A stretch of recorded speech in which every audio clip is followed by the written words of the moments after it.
آج کی آیت۔ خداوند کے احکام بالکل برحق اور راست ہیں، وہ شہد سے بلکہ چھتے کے ٹپکوں سے زیادہ شیریں ہیں، نیز ان سے تیرے بندے کو آگاہی ملتی ہے، ان کو ماننے کا اجر بڑا ہے۔ زبور 19 آیت۔ عزیزو، خالق خدا نے کائنات کی بڑی سے بڑی اور چھوٹی سے چھوٹی چیز بھی بنی نوع انسان کے فائدے کے لیے بنائی۔ قدرت میں کچھ بھی ایسا نہیں جو ہمیں نقصان پہنچاتا ہے، یہ اس رب کریم کا بڑا فضل ہے۔ بلا شبہ ہر شے میں اس کی حکمت پنہاں ہے اور ہر چیز میں اس کی عظمت کی جلوہ گری ہے۔ ہمیں ہر پل اس کا شکریہ ادا کرتے رہنا چاہیے۔ عزیز ساتھیو، آج میں ایک درخت پر بنے شہد کے بڑے چھتے کی تصویر دیکھ رہی تھی، جن کو چھوٹی چھوٹی شہد کی مکھیوں نے بڑی محنت سے بنایا تھا۔ قدرت خدا کی دیکھیے، یہ چھوٹی سی مکھیاں نہ جانے کہاں سے پھولوں میں سے رس چوستی ہیں، چھتے میں جمع کرتی ہیں اور وہ قدرتی طور سے شہد بن جاتا ہے جو بے حد مفید ہے۔ قدرتی طور پر بنا یہ شہد خالص ہوتا ہے، مگر ہم انسانوں کی عیاری اور چلاکی دیکھیے کہ نقلی شہد سے بھری بوتلیں بھی مارکیٹ کی زینت بنی ہوتی ہیں۔ اب جو تو اصل شہد کی پہچان جانتے ہیں وہ خالص شہد سے مستفید ہوتے ہیں اور باقی دھوکہ کھا جاتے ہیں۔ بہرحال کھرے اور کھوٹے کی پہچان کا علم رکھنا بے حد ضروری ہے تاکہ دھوکے سے بچا جا سکے۔ عزیزو، میرے خیال میں آپ کو بھی اندازہ ہوگا کہ یہ نقلی شہد کیسے بنتا ہے۔ وہ ایسے کہ شہد کا کاروبار کرنے والے شہد کی مکھیاں پالتے ہیں، پھر ان کے لیے بڑے بڑے برتنوں میں چینی کا شیرہ بنا کر رکھ دیتے ہیں۔ شہد کی مکھیاں اس شیرے کو چوس کر چھتے میں لے جاتی ہیں اور یہ بھی شہد ہی بن جاتا ہے، مگر نقلی، یعنی دھوکہ دینے کا میٹھا طریقہ۔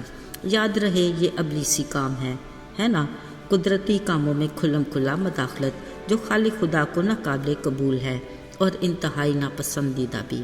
اصل میں یہ ہماری اپنی خطا کاریوں میں اضافے کی بڑی وجہ ہے۔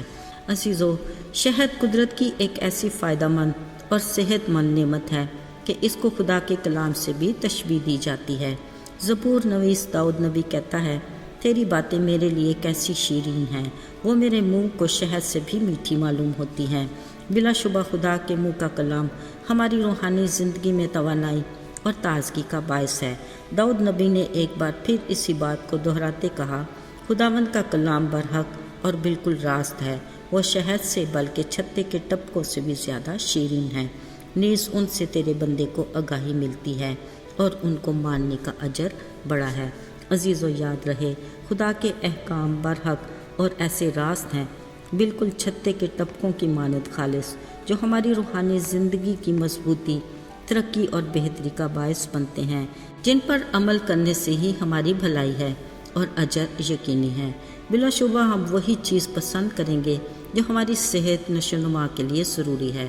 یاد رہے، چاہے روحانی غذا ہو یا جسمانی خوراک، پر اس بات کا بھی دھیان رہے جس طرح قدرتی اصلی شہد میں ملاوٹ ہوتی ہے، اسی طرح روحانی شہد یعنی خدا کے کلام میں بھی آمیزش ہوتی ہے، اور اس میں یہ کارروائی کرنے والا وہی ہمارا ازلی دشمن ابلیس ہے جو اس کام میں مہارت رکھتا ہے۔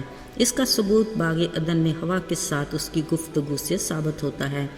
یاد ہے نا، اس نے ہوا سے کہا تھا، نہیں، تم مرو گے نہیں بلکہ تمہاری آنکھیں کھل جائیں گی اور تم خدا کی مانند نیک و بد کے جاننے والے بن جاؤ گے۔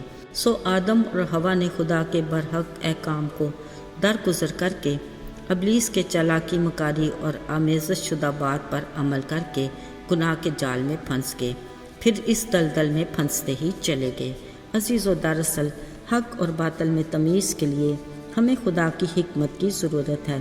اس کے لیے نہ صرف خدا کے کلام کو پڑھنا اور سننا کافی ہے، بلکہ عقل کے ساتھ سمجھنے کی بھی ضرورت ہے اور پہچان بھی ہونی چاہیے، جب بھی ہم ابلیس کے دھوکے سے بچ سکتے ہیں۔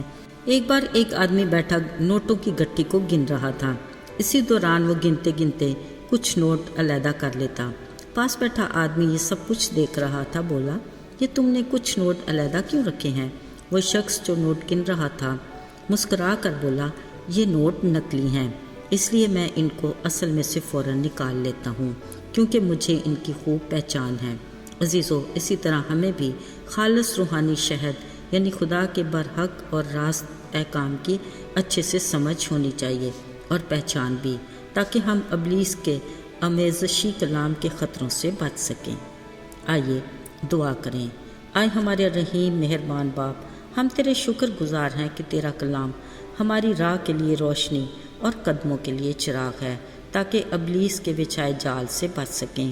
اے خدا، ہمیں حکمت عطا کر تاکہ ہم تیرے کلام کو سمجھ کر عمل کر سکیں اور برکت پائیں۔ یسوع کے جلالی اور مبارک نام میں مانگتے ہیں، آمین۔